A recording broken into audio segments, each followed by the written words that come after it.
ketakutan kalau ada sesuatu hal di sana. Saat di malam hari, Noi dan Sai sembunyi-sembunyi pergi menuju ke hutan. Dan ternyata si Ted, Judd, dan anak buahnya lagi ngintilin mereka. Setelah sampai di hutan, dengan instingnya ternyata Sai nemuin obat herbal kuyang. Perubahan hantu kuyang pun bisa dipending dengan makan tanaman itu. Mereka kemudian ngambil sebanyak-banyak mungkin tanaman yang ada di sana. Di indahnya ladang tanaman itu, Noi terpesona dengan kecantikan Sai. Dia kemudian ingin mencipok bibirnya. Tapi Sai ngasih tahu kalau bibirnya sangat beracun karena dirinya adalah kuyang. Tapi ya karena udah sange, dia nggak peduli lagi dengan hal itu. Dan dia memberanikan diri untuk mencipok bibir Sai. Mereka berdua pun akhirnya bercipokan mesra. Mampus! Rupanya si Judd dan pasukan pemburu udah nyampe di sana. Si Judd nengok kalau mereka berdua lagi asik cipokan. Ngamuklah si Judd. Terbakar api cemburu dia. Dipukulinya lah si Noi sampai babak belur. Ted dan anak buahnya ngejar si Sai yang udah kabur duluan. Sai yang ketakutan, akhirnya dia terpaksa masuk ke dalam rumah angker. Di dalam rumah itu, dia kembali teringat dengan kejadian waktu kecil pas mereka lagi main Ali Brondo. Ternyata di malam itu, hantu kuyang udah mencipuk bibirnya. Itulah yang ngebuat si Sai jadi hantu kuyang. Setelah itu, tiba-tiba aja Sai marah dan berubah jadi kuyang. Ted dan anak buahnya yang udah sampai di sana langsung dibunuh sama kuyang. Karena dengar suara tembakan, Judd langsung bergegas menuju rumah itu. Dan dia ngalangin si Ted yang berusaha nembakin hantu kuyang. Ted pun marah dan langsung nyampain badan si Judd. Habis itu si Noi datang dan nengok si Judd udah pingsan tergeletak. Tiba-tiba aja dia dengar suara kayak auman binatang buas dari langit. Dia nyari suara itu. Angin kencang pun datang. Dan nampak dia kalau ada dua makhluk yang saling kejar-kejaran di atas langit. Dan mendadak angin itu pun berhenti. Dan makhluk itu udah ngilang. Noi kembali ke rumah angker. Dan dia terkejut karena Judd udah gak ada lagi di sana. Dan ternyata si Sai udah kembali lagi jadi manusia. Pagi hari pun tiba. Noi mengantar pulang Sai dengan sembunyi-sembunyi. Saat udah di kamar, Sai langsung nyimpan obat herbalnya di dalam kain bersih. Karena neneknya mendadak manggil, dia langsung meletakin obat itu di atas lemari. Ternyata di pagi itu, ada kejadian mengerikan udah terjadi. Semua pemburu dan warga yang ada di kemah udah bermatian semuanya. Dan usus-usus juga berkeluaran dari perut mereka. Tiba-tiba aja dengan sempoyongan, Ted datang sambil bawa si Judd yang udah pingsan. Saat di rumah sakit, Ted ngasih tahu sama mereka kalau semua kematian itu adalah ulah dari kuyang. Dan dia bilang kalau hantu kuyang itu adalah Sai. Noi yang nguping pembicaraan mereka langsung pergi berlari sekencang mungkin untuk ngasih tahu sama si Sai. Di malam itu, Sai kembali ngerasain sakit lagi sama dadanya. Tanda-tanda kalau dia mau berubah jadi kuyang. Dan secara bersamaan, si Noi juga ngerasain sakit sama dadanya. Itu karena efek cipuan semalam. Waktu si Sai mau makan obatnya, mendadak obatnya udah hilang. Sibuklah dia nyari obatnya.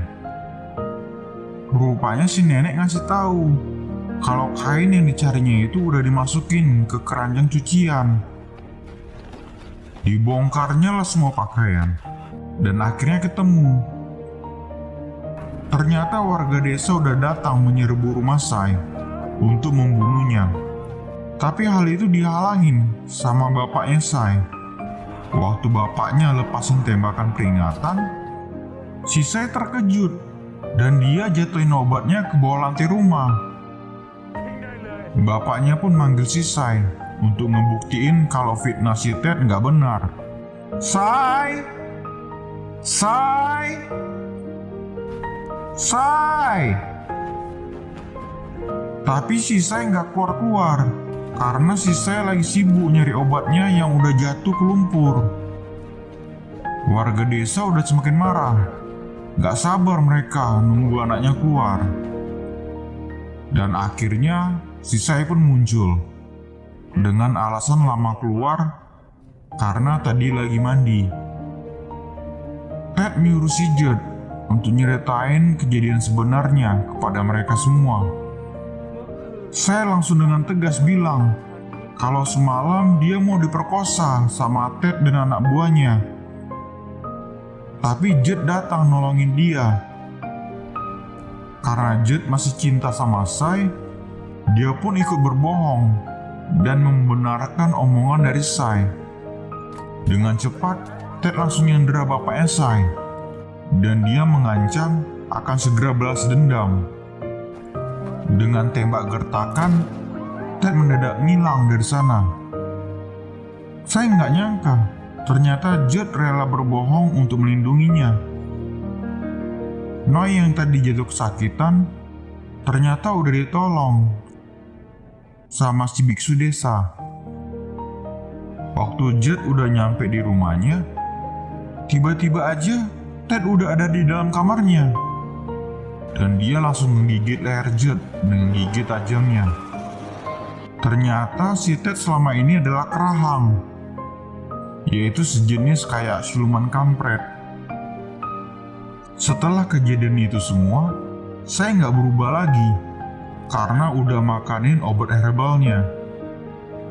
Hari demi hari berlalu, dan persediaan obatnya semakin hari semakin mau habis. Dan Noi juga nyari cara untuk nanam tanaman obat herbalnya agar saya bisa gampang dapetin obatnya. Si Judd yang udah digigit sama kerahang, badannya pun lama-kelamaan penuh dengan borok.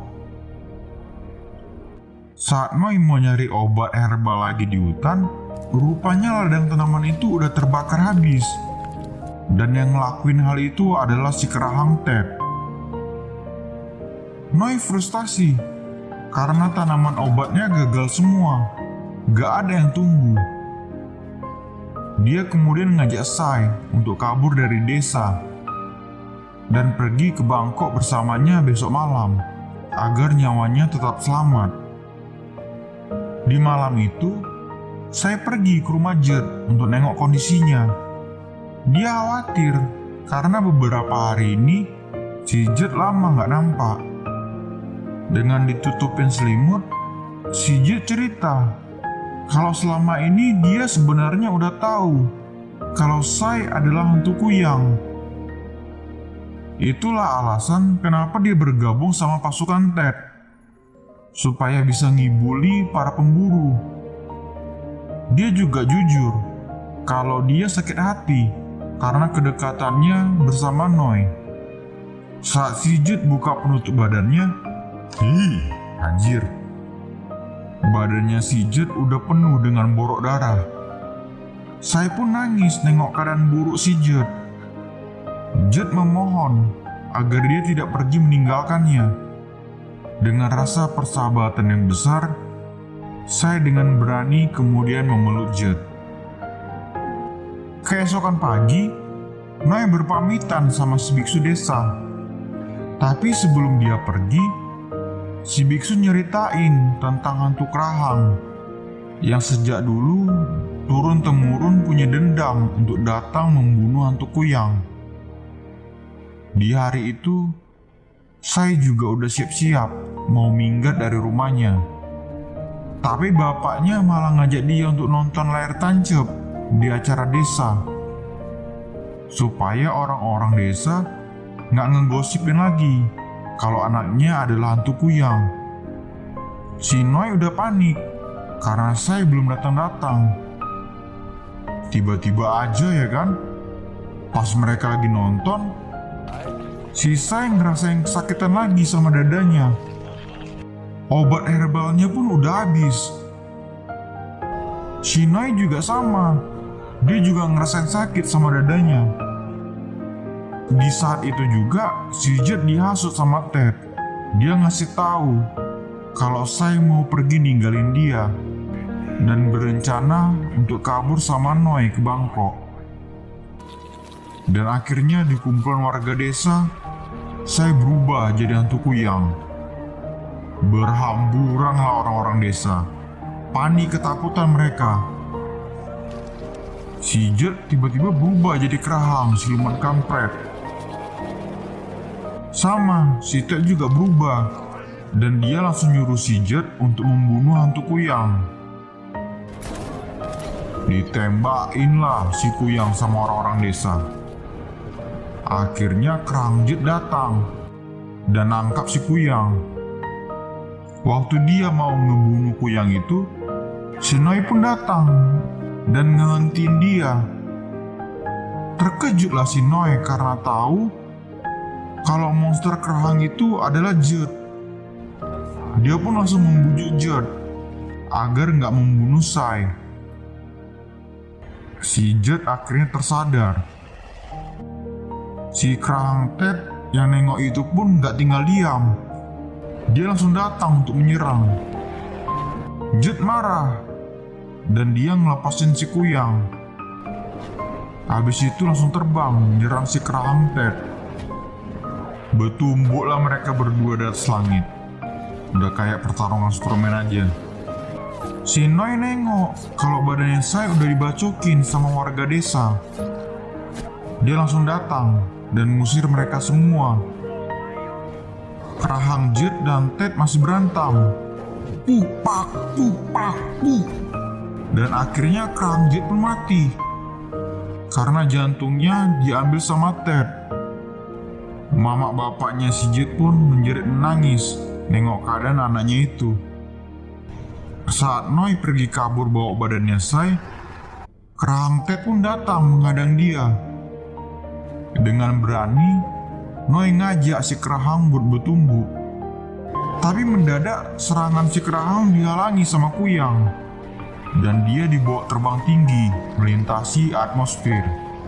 Dan tiba-tiba aja ya kan, jeder! Badan kerahang tertembak, dan yang nembak dia adalah si biksu desa. Jeder! Sek sek sek sek. Jeder! Akhirnya si kerahang pun mampus. Habis itu dikasih tengok flashback. Rupanya dulu istri si biksu ini adalah hantu kuyang. Agar nggak dibunuh warga, dialah yang penjarain istri kuyangnya di dalam peti rumah angker tersebut. Kemudian biksu desa menyuruh si Noi buat kabur menuju sungai untuk keluar dari desa.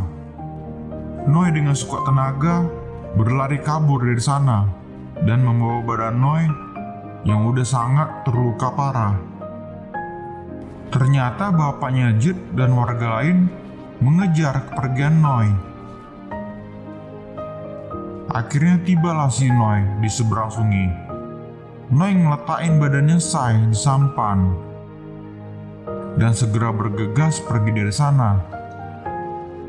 Kuyang Sai sadar kalau dia nggak bisa kembali lagi ke badannya yang udah mati dipenuhi dengan luka bacok. Dengan menangis terharu karena cinta Noi yang udah berani melindungi dia, hantu Kuyang Sai kemudian mencium Noi dan ngelepasin tali sampan agar Noi pergi menyelamatkan dirinya sendiri. Noi pun menangis dengan perpisahan itu dan dia meminta maaf kepada Sai. Tiba-tiba aja ya kan, jeder! Kepala kuyang itu headshot, tertembak. Dan yang menembak adalah bapaknya si Jed, yang ternyata udah nyampe di sana. Noi langsung berlari keluar dari sampan dan menangis keras atas kematian si hantu kuyang Sai.